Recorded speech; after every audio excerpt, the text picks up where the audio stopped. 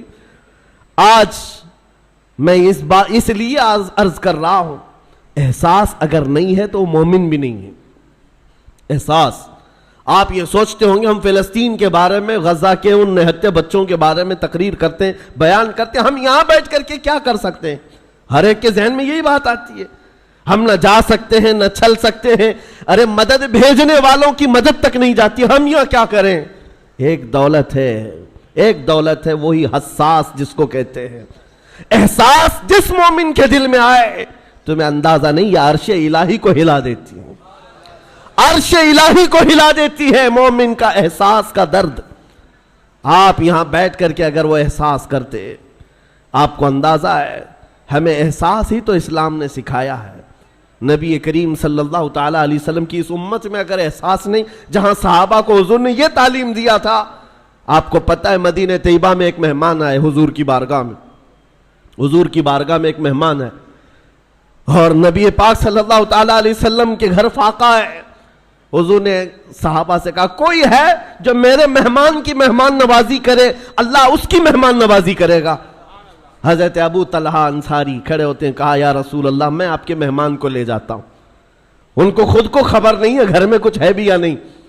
مہمان کو لے کر چل پڑے. جب گھر آئے بیوی سے کہا رسول اللہ کے مہمان گھر آئے ہیں. بیوی نے کہا آپ نے پوچھا اوچھا کچھ نہیں, گھر میں صرف ایک آدمی کا کھانا ہے, ایک ہی آدمی کا کھانا ہے. میں ہوں, آپ ہیں اور بچے ہیں, 2 بچے ہیں ان کے. بیوی نے یہ کہا تو آپ گھبرائے, کہا ایک آدمی کا کھانا ہے, مہمان گھر پر آیا ہے. اور خاتون بھی کیسی ہے, صحابیہ ہے, کہتی ہیں گھبرائیے مت, اللہ کے رسول کے مہمان آئے, میں بچوں کو تھپک کر کے سلا دوں گی, میں سلا دوں گی, آج کی رات وہ نہیں کھائیں گے. رسول اللہ کے مہمان گھر پر ہیں. اور اس کے بعد خاتون کہتی ہیں جب میں دسترخوان پر کھانا لا کر کے رکھوں گی, چراغ آپ پھونک کر کے بجھا دینا, اور آپ کھانے جیسی حرکت کرتے رہنا, مہمان کھاتا رہے گا. آپ کھانا نہیں, بس منہ چباتے رہنا اس کے سامنے بیٹھ کر اندھیرے میں, مہمان پیٹ بھر کر کھا لے گا, میں اور آپ ایسے ہی صبر کر لیں گے, اللہ کے رسول کے مہمان کو تو کھلائیں گے. یہ صحابہ کا تھا معاشرہ. مہمان کو دسترخوان پر بٹھایا, بچوں کو تھپک کر سلایا. جب کھانے کا وقت آیا تو آپ نے چراغ گل کر دیا اور کھانا رکھا, مہمان سے کہا کھاؤ. مہمان نے کہا آپ بھی کھائیے, کہا ہم بھی کھا رہے ہیں.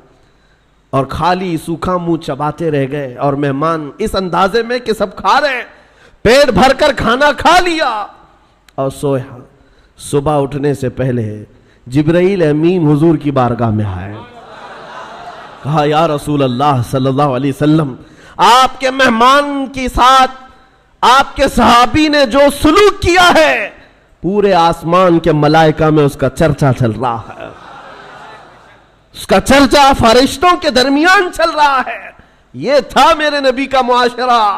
احساس, کسی ایک کے لیے اپنا پورا نچھاور کر دینا. جنگ موتا کے درمیان ایک پانی کی کھٹوری پر 3 لوگوں نے جان دے دی تھی. یہ بھی واقعات مشہور ہیں. ایک بکری کے گوشت کا بھنا ہوا سرا کسی کے گھر میں آ جائے, صحابی اپنے پڑوس میں بھیجتے رہے, اور وہ پورے مدینے میں گھومتا تھا. ہر صحابی یہ خیال کرتا شاید میرا پڑوسی بھوکا ہے. یہ معاشرہ میرے نبی کا بنایا ہوا تھا. آپ کو پتا ہے حضرت عمر فاروق رضی اللہ تعالیٰ عنہ کا دور ہے. جب آپ رات کے وقت تنہا نکل پڑتے تھے اپنے خادم کے ساتھ مدینے کے حالات کو معلوم کرنے کے لیے، اپنے ایک خادم کے ساتھ کہیں سے گزر رہے تھے، ایک گھر سے کراہنے کی آواز آئی، ایک عورت کے رونے کی آواز آئی، رک گئے، اور آپ کے چہرے پر نقاب پڑا رہتا تھا، امامہ شریف اور نقاب جس طرح سے عربوں کا رواج ہوتا۔ اس گھر کے باہر کھڑے رہے، کھٹکھٹایا تو ایک شوہر، اس کا شوہر باہر آیا، پوچھا کیا بات ہے؟ مرد نے کہا میری بیوی کے ولادت کا وقت قریب آ گیا ہے، حاملہ تھی، بچہ پیدا ہونے کا وقت قریب آ گیا ہے، اور وہ درد ذہ سے تڑپ رہی ہے، لیکن دیکھنے کے لیے عورت کوئی نہیں ہے، کوئی عورت قریب میں نہیں ہے۔ خلیفۃ المسلمین ہے وقت کا، جس کے نام سے قیصر و کسریٰ کانپتے ہیں، دوڑ کر اپنے گھر گئے، اپنی بیوی اور اپنی بہو کو بھیجا، جاؤ فلاں گھر میں ایک بچی کی ولادت، ایک عورت درد ذہ میں ہے، بچے کی ولادت ہونے والی ہے۔ رات بھر امیر المومنین اپنی عورت اور اپنی بہو کو اس گھر پر بھیجتے ہیں، اور خود آ کر کے باہر انتظار کرتے بیٹھے ہوئے، اس کے شوہر کے ساتھ باتیں کر رہے ہیں، اور گھر سے کچھ کھانا پکا کر لا رہے ہیں، اور وہ مزے سے کھاتا رہا ہے۔ نہ اس شوہر کو معلوم ہے، نہ اس کی بیوی کو معلوم ہے کہ ان کے گھر کی یہ عیادت کرنے والا وقت کا خلیفہ ہے، کسی کو نہیں معلوم۔ صبح بچے کی ولادت ہو گئی، اور اس کے بعد حضرت عمر ایسی خوشیاں بانٹ رہے ہیں جیسے لگتا ہے ان کے گھر میں بچے کی ولادت ہوئی۔ اور جب آپ نے مبارکبادیاں دی اور گھر واپس چلے گئے تو بعد میں محلے والوں نے کہا رات بھر تیرے گھر میں جو عورتیں تیمارداری کر رہی تھی وہ کوئی اور نہیں، امیر المومنین کی بیوی تھی، امیر المومنین کی بہو تھی۔ یہ احساس تھا، ایک عورت کے درد کی آواز آئے تو خلیفہ بے چین ہو جاتا۔ آج فلسطین سے اٹھنے والی آوازوں سے کسی کی نیند پر فرق نہیں پڑتا، کسی کی نیند خراب نہیں ہوتی۔ وقت کے عیاش حکمران، ظالم حکمران اپنی کرسیوں پر ویسے ہی مزے لے رہے ہیں، بلکہ بسا اوقات ایسا لگتا ہے یہ بچوں کی اور بچیوں کی جھنجھوڑنے والی آواز ان کی کرسیوں کو کیوں نہیں ہلاتی۔ یاد رکھو قرآن پاک میں اللہ نے فرمایا وَإِذَا الْمَوْعُودَةُ سُئِلَتْ بِأَيِّ ذَنبٍ قُتِلَتْ، ان بچوں کو جو آج مار دیا گیا ہے، یہ سورہ تکویر کی آیتیں بتا رہی ہیں، یہ قیامت کے دن بچیاں اٹھائی جائیں گی اور رب تعالیٰ سے پوچھیں گی مولا مجھے بتا کس جرم میں مجھے مارا گیا تھا، میرا گناہ کیا تھا جو مجھے قتل کیا گیا۔ آج یورپ کے درندے اور اسرائیل کے جتنے ظالم ان کے قتل میں شریک ہیں، وہ الگ قاتل ہیں، لیکن یہ چپی اور یہ خاموشی پوری دنیا کی یہ الگ قاتل ہے، یہ الگ قاتل ہے۔ درد ہمیں اس بات کا ہو رہا ہے، اسی لیے شاعر نے کہا تھا نہ ادھر ادھر کی بات کر، مجھے یہ بتا کہ قافلہ لٹا کیوں، مجھے رہزنوں سے غرض نہیں، تیری رہبری کا سوال ہے۔ ڈاکوؤں کا کام ہی ہے ڈاکہ ڈالنا، ڈاکوؤں کا کام ہی ہے مال چھیننا، لیکن سوال تو تمہاری رہبری کا ہے۔ یہ حالات کب بدلیں گے میرے عزیزو؟ اس وقت بدلیں گے جب ہمارا جوان احساس کی زندگی جینے لگ جائے۔ آج ہمیں افسوس ہے اور المیہ ہے، ہم ان ظالم حکمرانوں کے خلاف آواز اٹھاتے ہیں جن کے عیش میں کوئی کمی نہیں ہوتی آج، لیکن ان کو کوس کر کے بول کر کے آپ کو ایسا لگتا ہے یہاں کیا ہونے والا ہے؟ ہونے والا یہ ہے، آپ کو ہم نصیحت کر رہے ہیں، اللہ نے آپ کو جو منصب دیا آپ تو عیاش نہ بنو، آپ تو اس طرح کی بے حسی کی زندگی نہ گزارو، لاپرواہی کی زندگی آپ تو نہ گزارو۔ کبھی دسترخوان پر بیٹھے ہو، نرم غذائیں کھا رہے ہو، اور تمہارے بھائیوں اور بہنوں کے چیخنے کی آواز آئی تو کیا یہ نرم غذائیں تمہارے حلق سے اترتی ہیں؟ کوئی ماں تڑپ رہی ہو سامنے تو کیا یہ نرم غذائیں تمہارے حلق سے تڑپ گزرتی ہیں؟ جب کھانا حلق سے نہیں جاتا تو میں ان نوجوانوں سے پوچھتا ہوں آج بھی رات بھر نکڑ پر بیٹھ کر کے تم جو عیاشیاں کر رہے ہو، تمہاری پوری رات جو گیم میں گزر جاتی ہے، انٹرنیٹ پہ گزر جاتی ہے، تمہیں اس درد کا احساس کب ہوگا؟ آشیانہ لٹتا چلا گیا اور اب بھی اگر احساس نہیں آیا تو کب آئے گا؟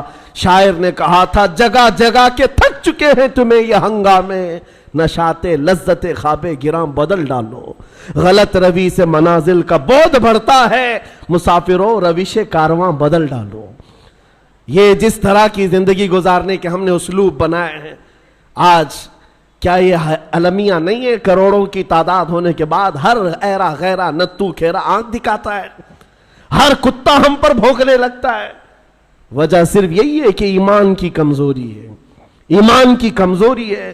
نبی پاک صلی اللہ تعالیٰ علیہ وسلم سے بڑھ کر کے تمہارے پاس دروازہ کون سا تھا جہاں اگلوں نے بھی عزت پائی، پچھلوں نے بھی عزت پائی؟ ساری عزت کا دار و مدار میرے مصطفیٰ کے قدم تھے۔ اور آج کل ملا کر کے میں اپنی گفتگو کو آخری درجے پر لاتا ہوں یہ کہتے ہوئے، سب سے بڑا حساس اس دنیا میں کوئی تھا جو درد کا احساس کرتا تھا تو وہ آمنہ کا لال مدینے کا تاجدار، جس کے بارے میں میرے امام نے کہا تھا جو نہ بھولا ہم غریبوں کو رضا، یاد اس کی اپنی عادت کیجئے۔ حضور پاک صلی اللہ تعالیٰ علیہ وسلم پر آج کیا گزرتی ہوگی، تمہیں اندازہ ہے اس بات کا؟ حضور اکرم صلی اللہ علیہ وسلم نے فرمایا اگر تمہارے تلووں میں کانٹا بھی چبھ جائے تو اس کا درد مجھے بھی ہوتا ہے۔ یہ امتیوں کے بارے میں حضور کا فرمان ہے۔ اور جہاں اس نبی کے ان امتیوں کو جو ہمیشہ بیت المقدس کی حفاظت کے لیے اپنی جان وقف کر چکے، جب کاٹا جا رہا ہو، مارا جا رہا ہو، ٹکڑوں میں بدل دیا جا رہا ہو، نبی پاک صلی اللہ تعالیٰ علیہ وسلم پر کیا گزرتی ہوگی؟ آپ یہ سوچتے ہوں گے مدد کیوں نہیں آتی؟ مدد آئے گی، لیکن یہ امتحان کی گھڑی ہے، پوری دنیا کو دیکھا جا رہا ہے اس میں کتنے پیوریٹی والے ہیں، اخلاص والے کتنے ہیں اور کتنے صرف تماشا دیکھنے والے ہیں، یہ بھی دیکھا جائے گا۔ کربلا کا میدان جس طرح امتحان کی گھڑی تھا، اسی طرح آج کا دور بھی امتحان کا وقت ہے۔ یہ سارے مومنین کو دیکھا جا رہا ہے۔ ہونا تو یہ چاہیے جب ہمارے گھر سے جنازہ نکلتا ہے تو غم اتنا ہوتا ہے کہ بندہ توبہ کر لے، مولا میرے بھی جانے کا وقت قریب آ جائے گا۔ جب موت دیکھتا ہے انسان گھبراتا ہے، ڈرتا ہے اور توبہ کر کے باز آتا ہے۔ اور آج اتنے بڑے بڑے حادثے دیکھ کر کے اگر کوئی نہیں سدھرتا تو پھر اس کے سدھرنے کی امید بھی نظر نہیں آتی۔ اس لیے میرے عزیزوں، نبی پاک صلی اللہ تعالیٰ علیہ وسلم کا جو احساس ہے وہ حضور یہی فرماتے ہیں۔ حضور نے فرمایا، حدیث پاک ہے، من اصبح منا من لم یہتم بامرنا فلیس منا، جو اس حال میں صبح کیا کہ میری امت کے بارے میں کچھ سوچا نہیں، وہ میری امت میں سے نہیں ہے۔ کتنے ہیں ہم میں سے جو صبح کرتے ہیں اور رسول اللہ کی امت کے بارے میں کہتے ہیں؟ آپ کو پتا ہے نبی پاک صلی اللہ تعالیٰ علیہ وسلم نے یہ بھی فرمایا، جس نے میری امت کی مغفرت کی دعا کر دی میری شفاعت اس پر واجب ہے۔ حضور کی امت کے لیے صرف دعا بھی کرتا ہے تو حضور فرماتے میری شفاعت ہے اس پر۔ تو آج یہ احساس پیدا کرو، درد پیدا کرو ایک دوسرے کا، اور ان مومنین کے لیے باضابطہ رب تعالیٰ کی بارگاہ میں گڑ گڑاؤ۔ دعا مومن کا ایک ہتھیار ہے۔ جب احساس کے دل کے ساتھ اللہ کی بارگاہ میں پکارا جاتا ہے تو عرش الہی بھی ہل جاتا ہے اور دعائیں باریاب ہوتی ہیں اور مدد ضرور آئے گی۔ عزیزان گرامی وقار، نبی کریم صلی اللہ تعالیٰ علیہ وسلم کے اس دربار سے ہماری دوری یا آج ہمارے درمیان انتشار پیدا کی ہوئی ہے۔ ہم جو بھٹکے ہوئے ہیں، بگڑے ہوئے ہیں، جگہ جگہ الگ الگ جماعتوں میں، ٹکڑوں میں تبدیل ہیں، ایک ہی وجہ ہے، جس رسی کو ہمیشہ پکڑنے کے لیے کہا گیا تھا وہ رسی ہاتھ سے چھوٹتی ہے تو پھر نہ تمہارا نگہبان تمہیں نظر آتا ہے، نہ تمہاری جماعت کا تمہارا کوئی شناخت تمہاری باقی رہ جاتی ہے۔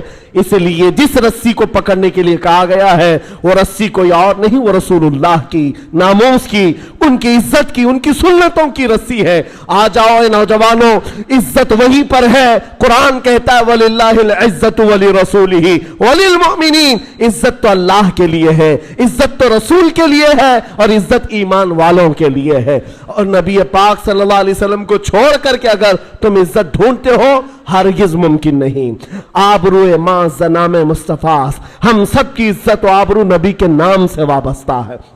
آج تو آج ہے، یہ سب پکارنا چھوڑ دو دنیا کو۔